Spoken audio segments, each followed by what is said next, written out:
21,270 करोड़ 40 लाख रुपए का ये बजट कुछ महीने में पूरे विभाग के अंदर लगभग 44,000 और नियुक्तियां होने वाली है, जिसके बारे में मैंने विस्तार से अपने बजट भाषण में बोला है। और जिसमें से 5,006 एएनएम की नियुक्ति तो बहुत शीघ्र 15 दिनों के अंदर होने वाली है।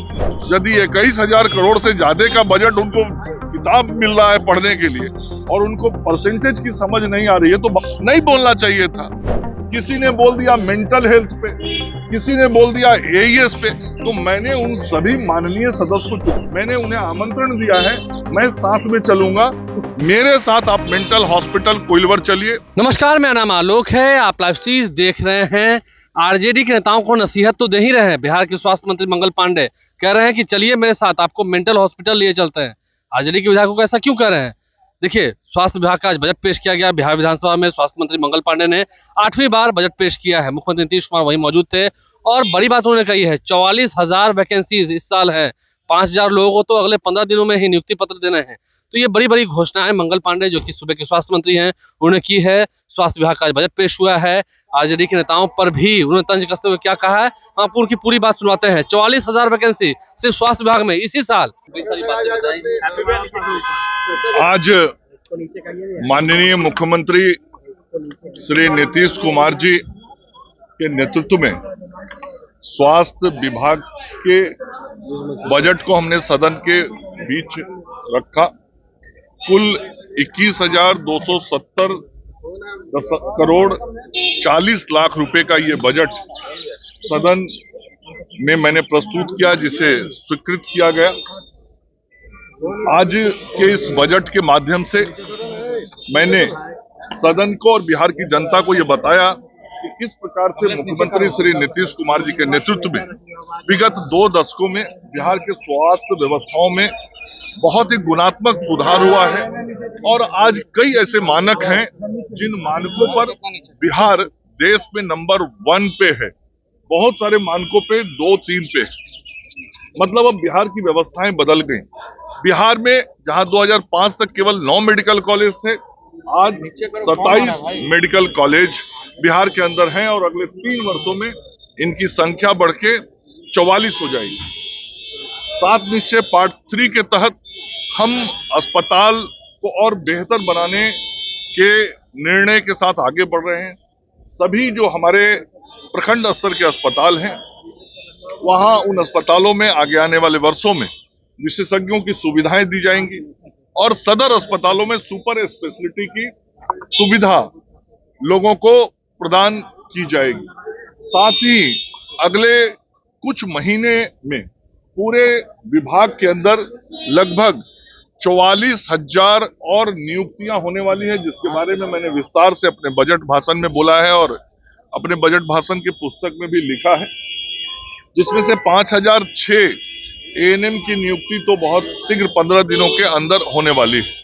तो अलग अलग पद, मानव बल जिसकी आवश्यकता आज अस्पताल में है, उनकी नियुक्ति की भी प्रक्रिया बहुत तेजी से चल रही है। बिहार पिछले 16 महीनों से सभी सरकारी अस्पतालों में दवा पहुंचाने के मामले में पूरे देश में नंबर 1 पर है। ऐसे कई मानक हम जो देखेंगे, चाहे वह शिशु मृत्यु दर हो, चाहे 5 वर्ष से कम के बच्चों का मृत्यु दर हो, चाहे आईएमआर हो, चाहे मातृ मृत्यु दर हो, इन सभी चीजों में बहुत सुधार हुआ और ये मानक हम राष्ट्रीय औसत से भी बेहतर हो गए।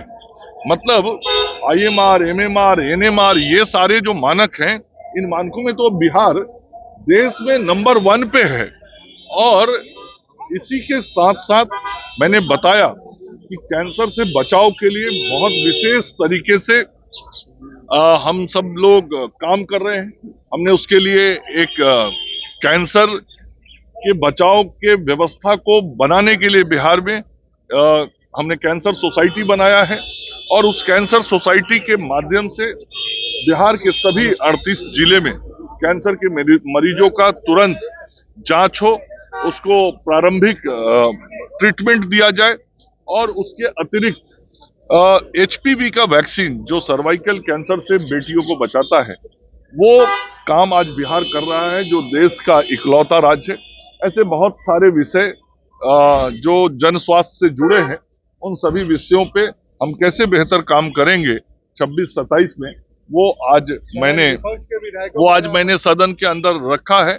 और ये मेरा सौभाग्य है कि आदरणीय मुख्यमंत्री श्री नीतीश कुमार जी के नेतृत्व में, श्री सम्राट चौधरी जी उप मुख्यमंत्री के नेतृत्व में और अपनी पार्टी भारतीय जनता पार्टी के कारण मुझे इस सदन में 8वीं बार स्वास्थ्य विभाग के बजट रखने का सौभाग्य मिला है और लोगों को स्वास्थ्य विभाग के माध्यम से सेवा करने का अवसर मिला। लेकिन विपक्ष सर वर्कआउट कर रहे हैं सर। नहीं, देखिए, मैंने कहा कि यह सदन मिथ्या बोलने का जगह नहीं है और यह सदन गलत आंकड़े प्रस्तुत करने का जगह नहीं है। यह सदन कोई जनसभा का मंच नहीं है। इस सदन में कोई भी सदस्य बोले, तथ्यों पर आधारित बात बोले, आंकड़ा सही बोलना चाहिए और गलत जानकारी सदन को नहीं देनी चाहिए।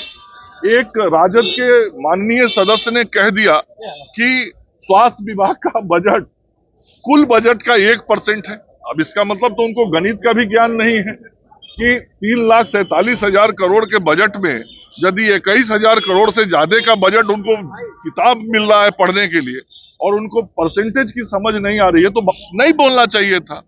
किसी ने बोल दिया मेंटल हेल्थ पे, किसी ने बोल दिया एईएस पे। तो मैंने उन सभी माननीय सदस्य को, चूंकि हमारे सदन के सम्माननीय सदस्य हैं, मेरा स्वास्थ्य मंत्री के नाते यह जिम्मेवारी है कि उनको सही जानकारी दी जाए।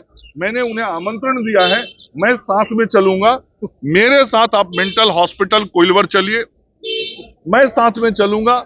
मेरे साथ आप मुजफ्फरपुर का जो 100 बेड का एसकेएमसीएच में पीकू हॉस्पिटल बनाया है वर्ल्ड क्लास का, उसको देखने चलिए।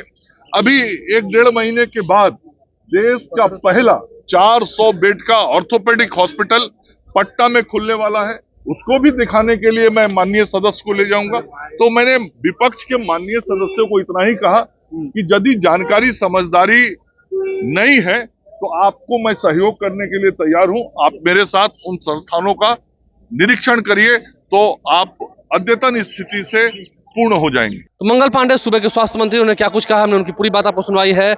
आप लाइव से बने रहे हैं। विपक्ष के नेताओं को नसीहत भी दी है, आरजेडी के नेताओं को कहा है कि कई सारे अस्पताल जो खुले हैं बिहार में, उसका मेरे साथ चलिए, मैं आपको ले चलता हूं, दिखाता हूं कितना काम हो रहा है, कितना रह गया है, कितना अधूरा है जो आपकी नजर में है। और उनका कैलकुलेशन भी ठीक नहीं है। 21,000 करोड़ का बजट है बिहार का, जिसे वो महज 1% का बता रहे हैं। आपने सुना है। हमारे चैनल को सब्सक्राइब कर लें, साथ साथ फेसबुक पेज भी लाइक करें। धन्यवाद।